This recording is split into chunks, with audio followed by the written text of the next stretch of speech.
Bienvenue à votre émission 5 minutes avec Jésus, présentée par le frère Sam et son équipe. Bonne écoute à tous. Nous bénissons le Seigneur pour l'occasion de vous retrouver encore aujourd'hui. Et c'est un grand plaisir pour nous, dans l'Esprit de Dieu, de vous retrouver. Nous étions dans le livre de Genèse, le chapitre 3 et le verset 20 la fois passée. Nous avons vu l'origine des noms divers. Nous avons vu l'origine de la recherche maintenant des renommées. La recherche même des titres, les titres d'identification, les titres donnés partout. Les gens sont plus préoccupés de leurs noms et de leurs titres, même que les noms de Jésus. Les gens sont plus préoccupés de leurs titres, leurs renommées, même que la gloire de Dieu. Et nous avons vu que lorsque l'église de Jésus et le peuple de Dieu seront restaurés, ils ne vont plus chercher leurs propres noms, mais ils vont chercher à rester sous le nom de Jésus. Puisque Jésus lui-même, pendant sa vie sur la terre, il n'a pas cherché les noms. Il s'appelait même fils de l'homme. Vous voyez, il n'est pas allé partout pour prononcer, annoncer qu'il est ceci, cela. Il se contentait pour s'appeler lui-même le fils de l'homme.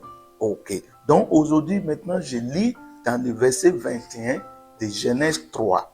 La Bible dit: l'Éternel Dieu fit à Adam et à sa femme des habits de peau et il les a revêtis. Donc, cet aspect aujourd'hui, l'amour de Dieu et la grâce de Dieu. Remarquez que quand l'homme a chuté et que l'homme même est sorti de l'image de Dieu, nous voyons un Dieu très large dans le cœur. Nous voyons un Dieu d'amour, un Dieu de compassion. Nous voyons que malgré que l'homme devrait être chassé de sa présence, il va toujours pouvoir pour l'homme. Il va toujours chercher à couvrir l'homme. Il ne voudrait pas que l'homme soit livré à la honte. Il ne voudrait pas que l'homme soit livré à la nudité. Il ne voudrait pas que l'homme soit livré à la misère et la pauvreté.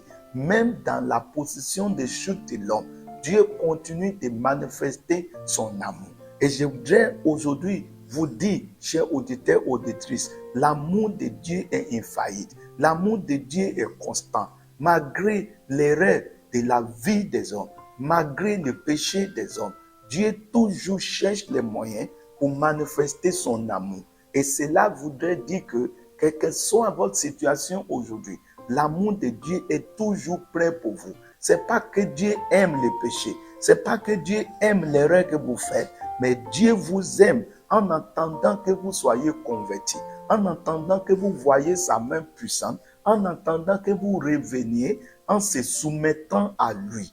Et aujourd'hui, la Bible dit, Dieu a tant aimé le monde, il s'est donné lui-même à l'homme, et il a amené le plus grand don du ciel pour venir sur la terre. Et je voudrais que vous sachiez aujourd'hui, c'est vrai que l'homme n'a cherché pas ce que Dieu voulait, l'homme ne restait pas sur la couverture de Dieu, mais regardez l'amour de Dieu, de toujours vouloir prendre soin de l'homme. Et beaucoup vont prendre cet amour de Dieu pour continuer à se désobéir à Dieu. Beaucoup vont prendre l'amour de Dieu pour prendre Dieu à la légère. Mais quelle que soit de la manière, vous traitez Dieu, même quelle que soit la manière dont vous voulez faire à Dieu, son amour va rester, se manifester sur votre vie. Et cet amour-là voudrait que vous reveniez à lui.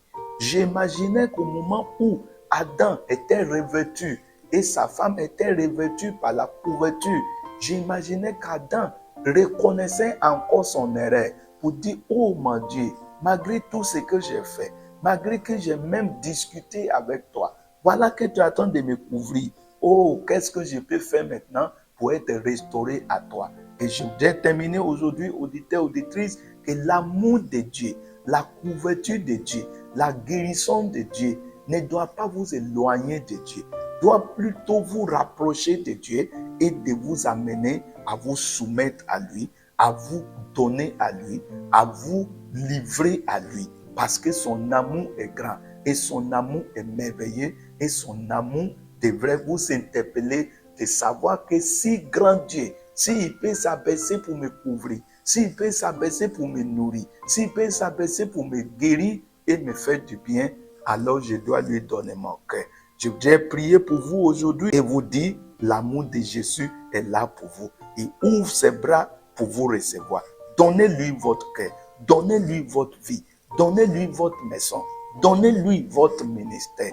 Il vous fera du bien. À lui soit toute la gloire. Que Dieu vous bénisse et nous allons vous retrouver bientôt. Amen.